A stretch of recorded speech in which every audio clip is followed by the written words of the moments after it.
하나님 말씀은 구약성경 사무엘상 1장 1절부터 11절까지 말씀. 오늘은 한나의 고난과 기도라는 제목입니다. 죄악된 세상에서 살아가는 인간에게 피할 수 없는 것이 고난의 문제입니다. 크고 작은 고난은 신자나 불신자를 막론하고 누구에게나 있기 마련입니다. 그래서 할 수만 있다면 고난은 피하고 싶고 또 평안을 원하는 것이 솔직한 인간의 마음일 것입니다. 심지어 예수님께서도 십자가를 앞에 두고 겟세마네 동산에서 기도하실 때에 내 아버지여, 만일 할 수만 있다면 이 고난의 잔을 내게서 지나가게 하옵소서. 그러나 나의 원대로 마옵시고 아버지의 원대로 하옵소서 하고 기도하셨지 않습니까? 예수님이 하물며 이렇게 하셨다면 우리 같은 연약한 인간이야 당연히 고난은 피하고 평안을 찾으려고 하지 않겠습니까? 그런데 우리가 고난을 피하고 싶다고 해서 피해지는 것이 아니잖아요. 그때는 우리의 자세를 바꾸는 것입니다. 피할 수 없는 것이라면 절기라는 말이 있듯이 어차피 피할 수 없는 고난이라면 우리가 긍정적인 마음을 가지고 고난을 잘 이겨내면 더욱 빛나는 인생이 될 수 있습니다. 그러나 고난을 이겨내지 못하고 낙심하고 좌절하여 자기 인생을 포기한 사람은 고난이 저주가 될 것입니다. 그러므로 고난에 대처하는 우리의 자세가 대단히 중요한 것입니다. 역사가 토인비도 그의 저서 도전과 응전이라고 하는 저서에서 인간이 문화가 발전하게 된 것은 어려운 고난이 닥쳤을 때 살아남기 위해서 그 고난을 헤쳐나가려고 애쓰다 보니까 인류의 문명이 발전한 것이다, 이렇게 말하고 있지 않습니까? 프랑스의 문호 빅톨 위고는 루이 나폴레옹 3세의 쿠데타에 반대하다가 48세의 나이에 저지섬으로 추방이 되어서 20년간 귀양 생활을 하게 됩니다. 그때 모든 사람들이 그의 인생은 이제 끝났다, 이렇게 생각했습니다. 그러나 그는 그곳에서 유배 생활을 하면서 유명한 레미제라블이라고 하는 작품을 쓰게 됩니다. 고난이 없었다면 이 작품은 나오지 않았습니다. 그는 고난을 겪을 때 낙심하거나 포기하지 않고 긍정적인 자세를 가지고 작품에 몰입함으로써 더 빛나는 인생이 되었습니다. 오늘 본문에는 한나라는 한 여인이 자식을 낳지 못함으로 많은 고난을 겪다가 하나님께 기도함으로 자식을 얻어서 그 자식을 다시 하나님께 바쳐 하나님께 영광을 돌리고 자신과 가정과 나라를 구하고 복을 받은 이야기가 나옵니다. 그래서 이 시간에는 한나가 고난을 극복하는 과정을 살펴보면서 오늘 우리에게 있는 고난의 문제에도 해답을 찾는 은혜의 시간이 되시기를 바랍니다. 한나의 고난은 첫째, 하나님의 섭리에 의한 고난이었습니다. 오늘 본문 사무엘상 1장 5절 6절 말씀에 보면 그러나 여호와께서 그에게 임신하지 못하게 하시니, 여호와께서 그에게 임신하지 못하게 하심으로 하는 이런 말씀을 볼 수 있습니다.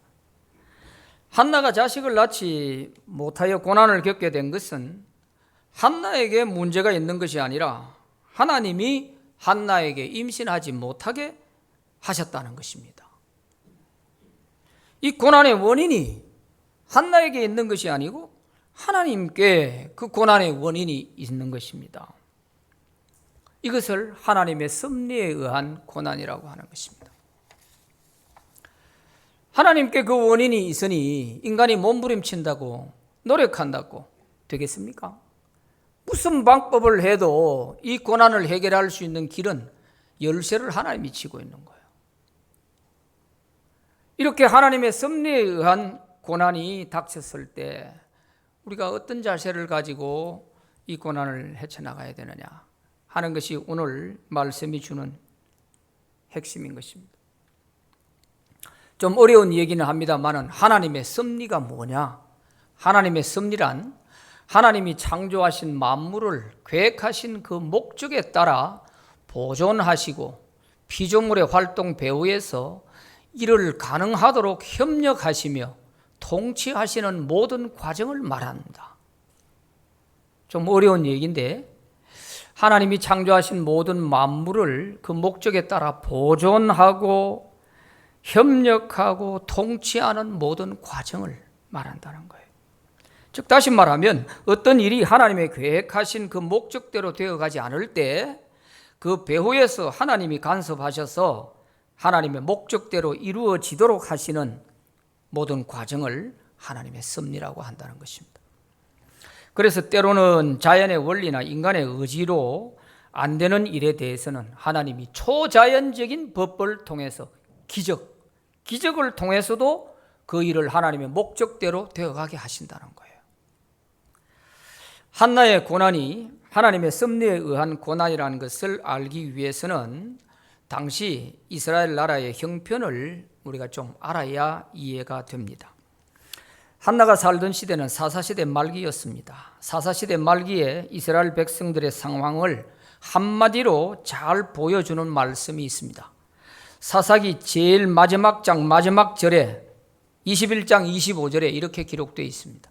그때에 이스라엘 왕이 없으므로 사람이 각기 자기의 소견에 옳은 대로 행하였더라 이렇게 기록하고 있습니다. 사사시대 300년을 지나오면서 그 사사시대 말기의 결론이 사람들이 각기 자기의 소견에 옳은 대로 행하며 살았다는 것입니다. 자기의 옳은 대로 소견에 옳은 대로 행했다 하는 이 말이 무슨 뜻이냐? 사람들이 자기 하고 싶은 대로 하고 살았다 그런 뜻입니다. 사사시대는 왕이 없고 사사들이 나라를 다스리는 시대입니다. 한나 당시에 이스라엘 마지막 사사요 제사장은 엘리였습니다. 그런데 엘리는 이미 나이가 많고 눈이 어두워 제사장의 일을 할 수가 없는 상태였습니다. 그래서 그 두 아들 홈니와 비느하스에게 제사장을 물려주고 자기는 뒤에서 자리만 지키고 있었습니다. 그런데 이 두 아들 홈니와 비느하스가 당대에 제사장으로서 백성들의 지도자가 되어 있는 사람이 얼마나 타락을 했는지 말이죠. 백성들이 제물을 가지고 하나님께 와서 제사를 드리려고 하면 그 제물을 하나님께 드리기도 전에 저그들이 다 갖다 먹어버리는 거예요. 또 회막에서 봉사하고 있는 여인들과 동침하고 온갖 망나니 짓을 다 하고 있는 것입니다. 나라의 지도자인데 사사요 제사장인 이 제사장들이 이 짓을 하고 있으니 백성들이 어떻게 되겠습니까?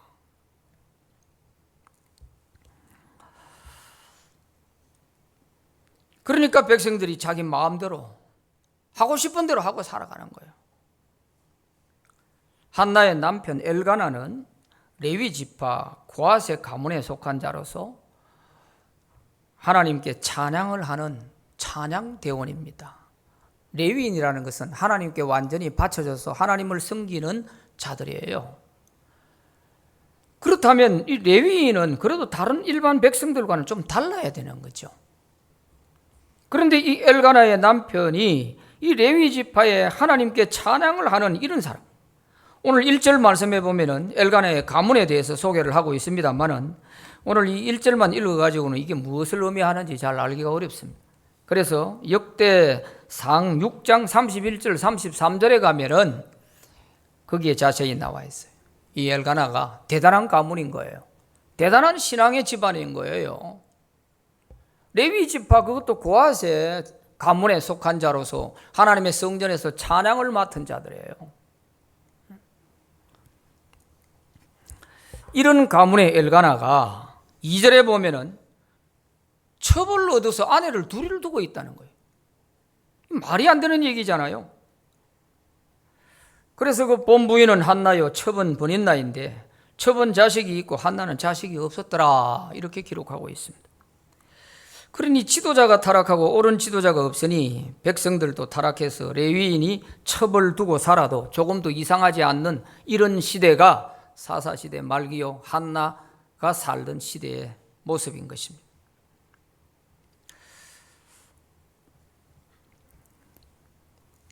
그래서 하나님은 이스라엘 새로운 지도자를 준비시키는데 한나에게 그 사명을 주셨습니다. 그래서 한나가 임신하지 못함으로 많은 고난을 겪게 됩니다. 결국 한나가 선 기도를 함으로 하나님이 아들을 주셨고, 한나는 그 아들을 하나님께 다시 바쳐서 이스라엘의 지도자로 하나님이 사용하셨습니다. 이것이 당시 이스라엘 나라를 위한 하나님의 계획이었던 것입니다. 그러므로 한나가 임신하지 못함으로 고난을 겪고 있는 것은 하나님의 섭리에 의한 고난이었던 것입니다. 이처럼 하나님의 섭리에 의한 고난을 당할 때에는 하루빨리 나를 향하신 하나님의 계획을 발견하고 그 뜻에 순종하면 그 고난은 바로 해결이 됩니다. 그러기 위해서는 우리가 영적으로 깨어 있어야 되는 거예요. 영적으로 깨어 있지 못하고 밀어나게 되면 고난의 기간이 길어지는 거예요. 한나가 얼마나 미련한지 브린다가 그렇게 괴롭히고 해도 기도할 생각을 안 합니다. 그래서 고난의 기간이 길어졌던 거예요. 그러나 견디다 못해서 깊이 기도하다가 하나님의 섭리를 발견하고 그래서 서원 기도를 하게 되는 것입니다. 그래서 오늘 우리가 살고 있는 이 시대도 사사시대 말기 시대에 못지않게 영적으로 도덕적으로 타락할 대로 타락했습니다. 대통령이 있어도 있으나 만하고 말이에요. 정치 지도자들이 타락할 대로 타락하고 영적인 지도자들도 타락할 대로 타락했어요. 백성들이 어떻게 해야 될지 모르는 거예요. 어느 것이 옳은 길이고 어느 것이 진리인지 분별을 하기가 어려운 캄캄한 시대가 됐습니다. 이런 시대에 고난당하는 백성들이 어떻게 문제를 해결해야 되겠냐 말이죠.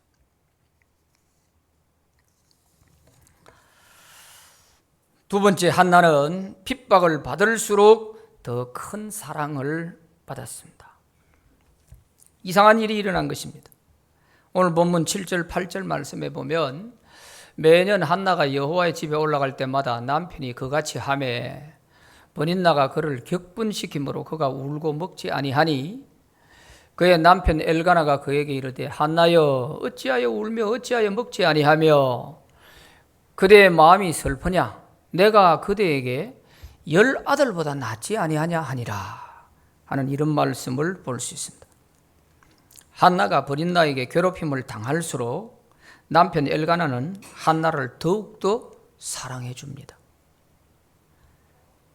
실로에 올라가서 제사를 하는 날에는 이 화목제를 드리기 때문에 제사를 마치고 나면 이 제물을 그 제주 가장이 가족들에게 나누어 주는 거예요. 제물을 나누어 줄 때 버닌나에게 자녀들에게 다 나눠주고 한나에게는 버닌나의 몫의 2배를 주는 거예요. 왜 그러냐? 한나를 사랑하기 때문이라는 것입니다. 그러면 이 모습을 본 버닌나는 또 한나를 시기해서 더 못살게 괴롭히는 거예요. 자, 사랑을 받을수록 핍박이 더 심해지고 핍박을 받을수록 남편의 사랑을 더 많이 받게 되고 하는 묘한 이런 현상이 일어나고 있습니다. 우리가 상식적으로 생각 한번 보세요. 자식을 못 낳아서 첩을 들였다면 첩이 자식을 낳았어요. 그러면 애지중지 첩을 더 좋아하게 될 것이고 애기 낳지 못하는 본초를 아마 쫓아내든지 뭐 그랬을 텐데 이상한 현상이 일어나고 있잖아요. 첩을 들여서 자식을 잘 낳아서 지금 그러는데 본초 한나를 더 많이 사랑하게 되고 또 한나가 핍박을 받을수록 더 많이 사랑해 주게 되고 하는 이런 현상이 일어나게 되는 거잖아요.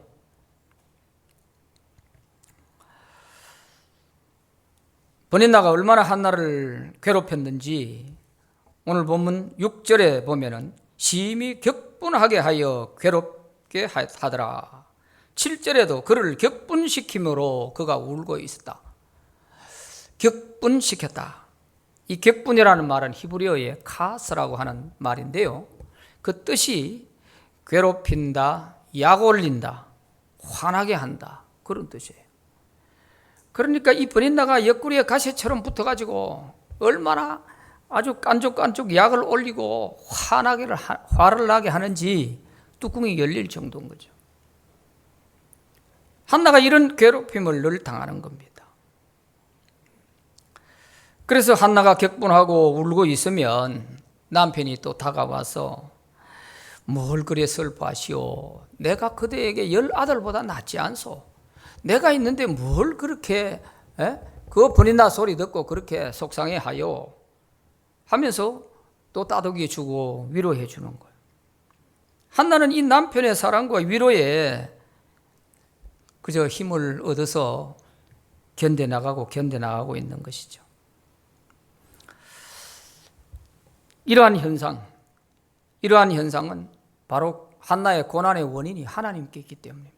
하나님이 주신 고난을 겪을 때에는 하나님이 이렇게 고난만 겪게 하는 것이 아니라 위로와 사랑도 그에 상응하게끔 주시는 거예요. 그래서 그 고난을 이겨나갈 수 있도록 하는 거예요. 이게 하나님이 주시는 섭리에 의한 고난일 때 그렇습니다. 이것은 우리가 영적으로 보면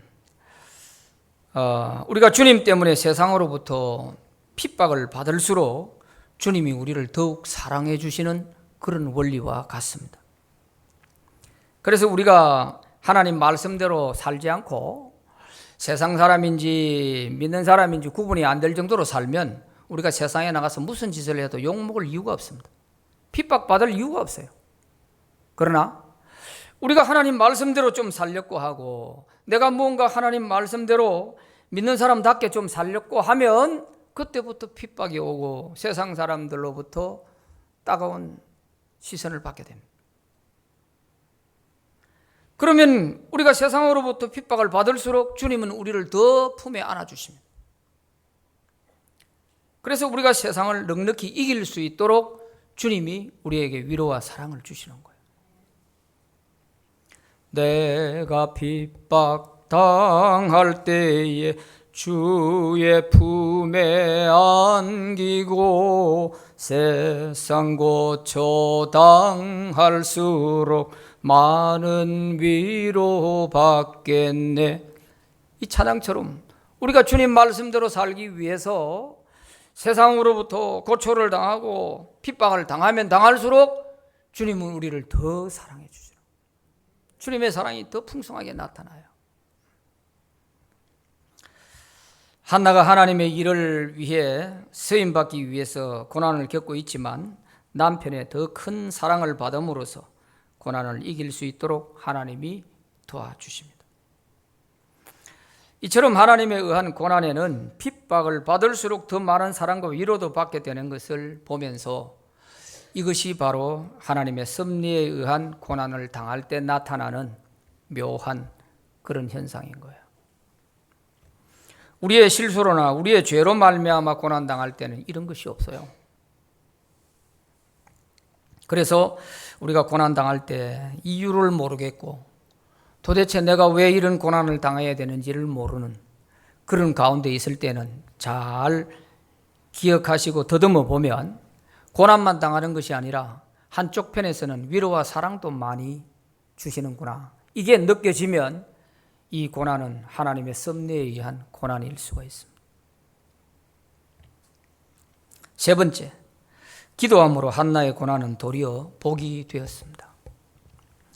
오늘 본문 10절 11절 말씀에 보면 한나가 마음이 괴로워서 여호와께 기도하고 통곡하며 서원하여 이르되 만군의 여호와여 만일 주의 여종의 고통을 돌보시고 나를 기억하사 주의 여종을 잊지 아니하시고 주의 여종에게 아들을 주시면 내가 그의 평생에 그를 여호와께 드리고 삭도를 그 머리에 대지 아니하겠나이다 하는 이런 말씀을 볼 수 있습니다. 남편의 지극한 사랑과 위로도 한나에게는 고난의 근본적인 문제 해결책이 되지 못했습니다. 그 순간순간은 모면할 수 있는 위로가 될지는 몰라도 한나에게 있는 이 고난의 근본적인 문제를 해결할 수 있는 답은 되지 못한 거예요. 한나에게는 아들을 낳는 것 외에는 고난을 해결할 길이 없었던 것입니다. 특히 당시의 풍습은 여인이 결혼을 해서 자식을 낳지 못하면 마치 하나님께 저주를 받은 사람으로 취급을 당했습니다. 그러니까 한나가 가장 힘든 것이 바로 이 부분이에요. 브린나가 옆구리 가시처럼 찔러댈 때 너는 하나님께 저주받았어. 그러니까 네가 자식을 못 낳는 거야. 이렇게 찔러대는 이걸 한나가 참기가 너무 어려운 거예요. 자식을 못 낳는 그 자체가 힘든 것보다도 그 당시에 풍습이 이런 식으로 몰아가니까 이걸 한나가 견디기 어려운 거예요. 우리 조선시대도 여자가 아기를 못 낳으면 칠거 죄악 중에 하나라고 그랬어요. 말도 안 되는 그런 소리를 해가 사람을 죽이잖아요. 이 당시 이스라엘 풍습이 그런 거예요. 그러니까 한나가 너무너무 마음이 괴로운 거죠. 내가 과연 하나님께 저주받았나? 하나님께서 나를 완전히 버리신 건가? 여기에 사실 제일 힘이 빠지는 거죠. 한나는 괴로운 마음을 하나님께 털어놓고 통곡하며 기도하는 가운데 아들을 주시면 하나님께 바치겠다는 서원 기도를 하게 되었습니다. 이것은 한나가 마음에 한이 맺혀 브린나 앞에서 한풀이 하려고 서원 기도를 한 것이 아닙니다. 나도 내가 하나님께 서원 기도해가 반드시 아들 하나 낳아서 네 앞에 나도 자식을 낳을 수 있는 사람이라는 걸 본때를 내가 보여주겠다. 이 한풀이 하려고 이 서원 기도를 한 것이 아니란 말이에요. 우리는 이 한나의 서원 기도를 잘못 이해하면 안 됩니다. 하나님이 서원 기도 하라고 한 것도 아니고요. 한나가 서원 기도를 통해서 내가 아들을 하나님께 바치겠습니다 한다고 하나님이 그 아들을 받으시는 것도 아니잖아요. 그런 일방적인 것은 있을 수가 없는 거죠. 그러면 어떻게 해서 한나가 서원 기도를 했을까? 이게 궁금하지 않습니까? 그래서 오늘 문제에 있어서 성경을 자세히 봐야 되고 우리가 좀 신중하게 봐야 될 부분이 바로 여기에 있습니다. 한나가 기도가 깊어지면서 하나님이 이스라엘의 형편을 보시고 너무 마음 아파하시고 계신다는 것을 알게 된 것입니다. 한나는 자기가 이 고난의 문제로 마음이 아파서 하나님 앞에 털어놓고 지금 기도하고 있는데, 한나는 자기 신세 타령하면서 하나님 앞에 기도하고 있는데 그 기도가 깊어지면서 하나님도 나처럼 이 이스라엘을 바라보시면서 마음 아파하고 계시구나, 이걸 알게 되는 것입니다.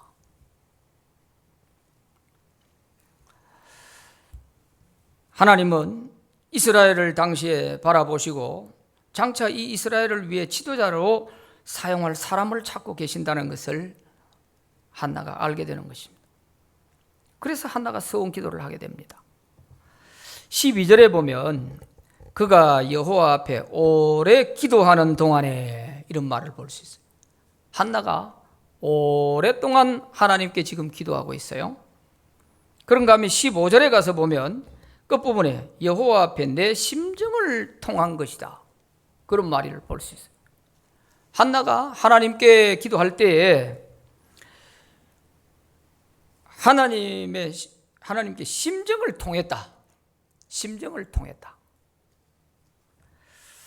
이 말이 무슨 말이냐 하면 한나의 아픈 마음을 하나님이 아시고 하나님의 아픈 마음을 한나가 알았다는 거예요.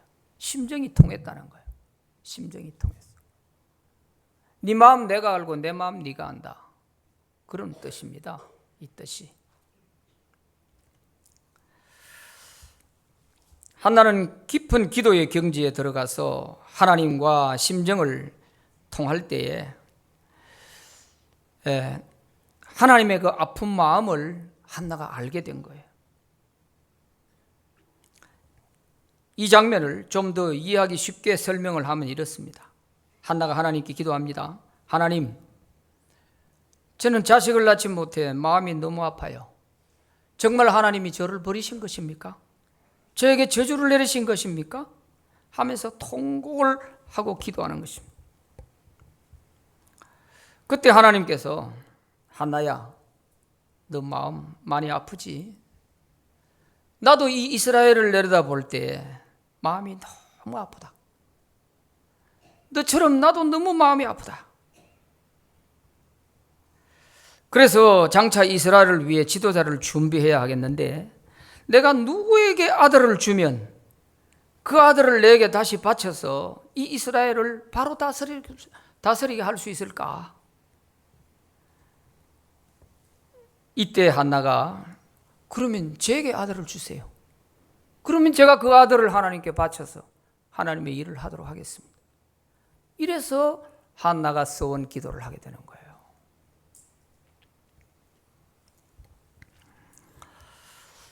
그런데 보세요. 당시에 제사장 엘리라고 하는 사람은 얼마나 영적으로 아둔하고 영적으로 캄캄해 있는지, 이렇게 마음 아파 하나님 앞에 심정을 통하면서 기도하는 이 한나를 보고 꾸짖고 있습니다. 한나야, 너 언제까지 술에 취해서 그렇게 해롱해롱 할 거냐? 술 좀 끊어라. 그러면서 야단을 치고 있는 거예요. 이럴 때 아마 한나가 좀 못된 사람이었다면, 네가 제사장이냐? 백성들이 마음 아파 여기 와서 기도하고 있는데 날 보고 술 취했다고? 네가 그러고도 제사장이냐? 아마 그러고 싶은데 참 한나가 착해요. 차분하게 얘기를 합니다. 아닙니다. 저는 술을 취한 것이 아니고 마음이 슬픈 여자입니다. 제가 하나님께 심정을 털어놓고 기도하고 있습니다. 이렇게 차분히 얘기를 하는 거죠. 그러니까 엘리 제사장이 얼마나 미안해요. 미안하니까 한나에게 축복을 해줍니다. 하나님이 너에게 네가 기도한 대로 허락하시기를 원하노라 하고 축복을 해주는 거예요. 그리고 한나가 집으로 돌아와서 남편과 그날 밤에 동침하는데 하나님이 한나를 생각하셔서 임신하게 해주셨다는 거예요. 이제 하나님의 뜻이 이루어질 수 있게 됐잖아요. 하나님이 그렇게 마음 아파하면서 이스라엘을 바라보고 정말 새로운 지도자를 준비해서 나라를 바로 세워야 되겠는데, 도대체 누구에게 아들을 주면 이 일을 들어줄 수 있을까?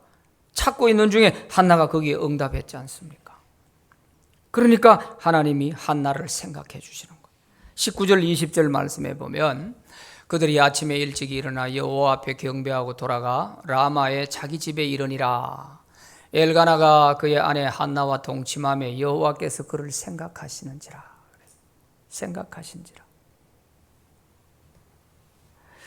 한나가 임신하고 때가 이르매 아들을 낳아 사무엘이라 이름하였으니 이는 내가 여호와께 그를 구하였다 함이더라. 그랬습니다. 하나님께로부터 주어진 고난은 하나님이 생각해 주시면 해결되는 거예요. 하룻밤 사이에 하나님이 한나를 생각해 주시니까 아기가 생기는 거예요. 그렇게 온갖 인간적인 노력 모든 것 다 해도 안 되던 문제가 하나님이 한번 한나를 생각해 주시니까 해결되어 버려요. 그래서 때가 돼서 아들을 낳아서 사무엘이라 이름을 짓고 그 아들을 하나님께 바치게 되는 거죠.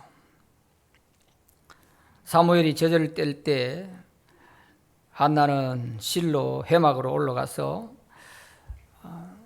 아들을 하나님께 바쳤습니다. 그래서 사무엘은 성전에서 하나님을 섬기는 법을 배우면서 어린 시절 자랐고, 청년이 되었을 때 하나님이 그를 이스라엘의 지도자로 불러서 사용하시게 됩니다. 가장 영적으로 어둡고 타락한 사사시대 말기에 혜성처럼 나타난 사무엘을 통해서 이스라엘 백성들의 신앙을 바로 세우고 나라를 위기에서 구해내는 아주 큰 일을 하게 되는 것입니다. 하나님은 이 날을 위해서 한나에게 임신하지 못하도록 하시고 수많은 날을 눈물로 지내게 하시다가 기도로서 마침내 하나님의 뜻을 알고 아들을 얻어 하나님께 바쳐서 하나님의 소원을 이루어 드리게 된 것입니다. 이런 한나를 볼 때면 한 송이 국화꽃을 피우기 위해 봄부터 소쩍 새는 그렇게 울었나 보다 하는 서정주 시인의 시구가 생각이 납니다. 이스라엘을 구원하기 위해서 한나는 수많은 날을 눈물로 지냈으나 마침내 하나님이 원하시는 뜻이 이루어졌습니다. 그리고 하나님은 아들을 바치고 외로워하는 한나에게 그냥 두고 보지 않습니다.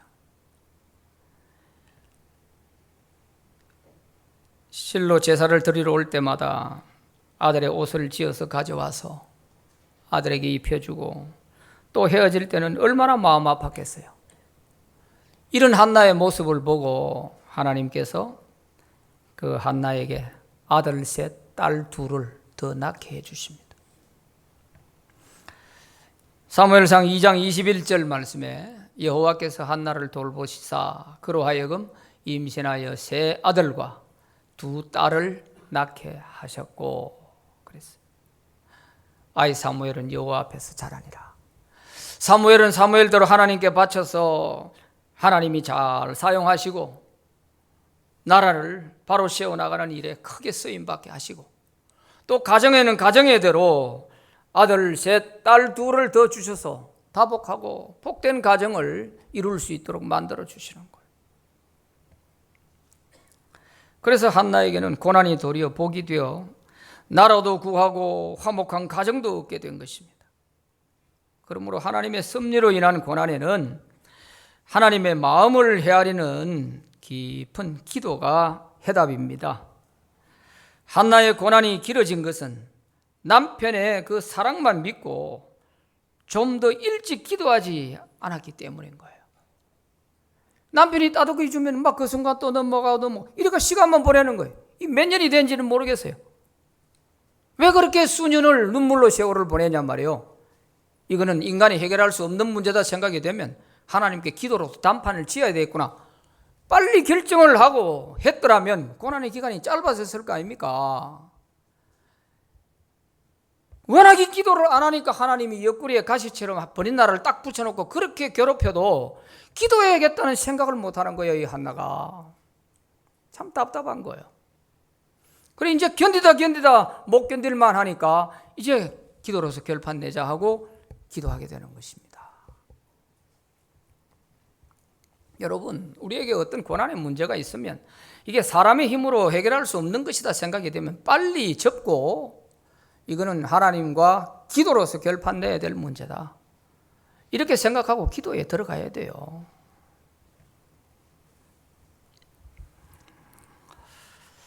한나가 바로 아둔한 점이 바로 그것이었죠.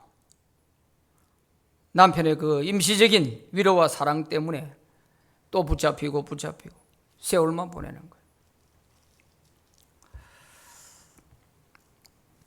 그래서 고난은 바로 하나님께서 기도하라고 신호를 보내주는 것 같습니다.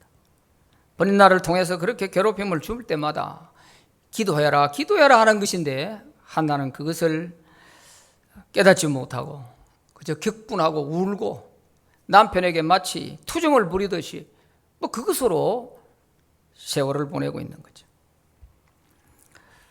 그래서 우리가 하나님의 섭리에 의한 고난, 이 사람이 어떻게 해결할 수 없는 그런 고난, 이런 문제가 있을 때는 하루도 빨리 모든 것 다 내려놓고 하나님께 전적으로 깊은 기도를 할 때 우리가 그 고난에 대한 의미를 알게 되고 또 하나님이 뭔가 뜻이 있기 때문에 그러는 거거든요. 그런데 이걸 못 깨달으면 죽어도 기도는 안 합니다. 세상적으로 해볼 것 다 해보고 죽어도 기도는 안 해요. 참 불쌍한 거죠. 고난은 기도하라는 하나님의 사인인 것입니다. 미국의 에이브람 링컨 대통령은 이런 말을 했습니다. 편할 때는 한 번 기도하던 것이 고난 중에는 10번 기도하게 된다. 그런 말을 했습니다. 사람들은 고난이 없으면 기도 안 하게 되거든요. 그래서 하나님은 우리의 얼굴 잊어버리실까 봐 가끔씩 우리에게 고난을 주시는 것입니다. 빅터 이 블랭크라고 하는 사람은 나치 독일의 강제노동 수용소에서 많은 고난을 겪었습니다. 또 거기서 함께 고난받는 많은 사람들을 보았습니다. 그리고 그가 나중에 나와서 죽음의 수용소에서라는 책을 쓰게 됩니다. 그 책에서 이렇게 말합니다. 고난 속에서 포기한 사람에게는 고난이 저주지만 고난 속에서 그 고난의 의미를 발견하게 된 사람에게는 고난이 놀라운 축복이 될 수 있다. 그런 말을 했습니다. 이제 우리는 내가 겪고 있는 고난에 대해서 어떤 의미가 있는지를 발견해서 고난이 도리어 우리에게 놀라운 축복이 되시기를 바랍니다. 오늘 우리 시대를 볼 때 영적으로나 도덕적으로나 그 타락상은 사사말기 시대와 방불합니다. 누가 말을 해도 듣지 않습니다. 자기 소견에 옳은 대로 살아가고 있는 것이 이 시대입니다. 나라의 지도자들도 타락하고 영적 지도자들도 타락해서 백성들이 혼란에 빠져서 어느 것이 진리인지 어느 것이 길인지 도저히 분간을 하기가 어렵습니다. 대혼돈에 빠져 있는 상태입니다. 죄악이 온 세상을 덮었기 때문이죠. 정치하는 거 보세요. 사사세대 말기와 똑같아요. 소견에 옳은 대로. 이게 무슨 말인지 아시겠어요? 소견에 옳은 대로. 요즘은 왜 그렇게 여론조사 많이 하는지 모르겠어요. 여론조사가 마치 그게 진리인 것처럼. 그게 뭐예요? 소견에 옳은 대로예요. 사람들 생각하는 대로. 어느 것이 바르냐, 어느 것이 잘못됐느냐. 옳고 그런 것은 상관없어. 여론조사가 마치 진리인 것처럼. 그러니까 백성들이 더 헷갈리는 거예요. 이런 시대에 우리 성도들은 이 시대를 향한 하나님의 계획이 무엇인지를 알 수 있도록 영적으로 깨어서 깊이 기도해야 합니다. 그래서 하나님이 이 시대를 새롭게 하실 계획을 깨달아서 한나처럼 우리가 그 일에 쓰임받는 그런 저와 여러분들이 다 되시기를 바랍니다.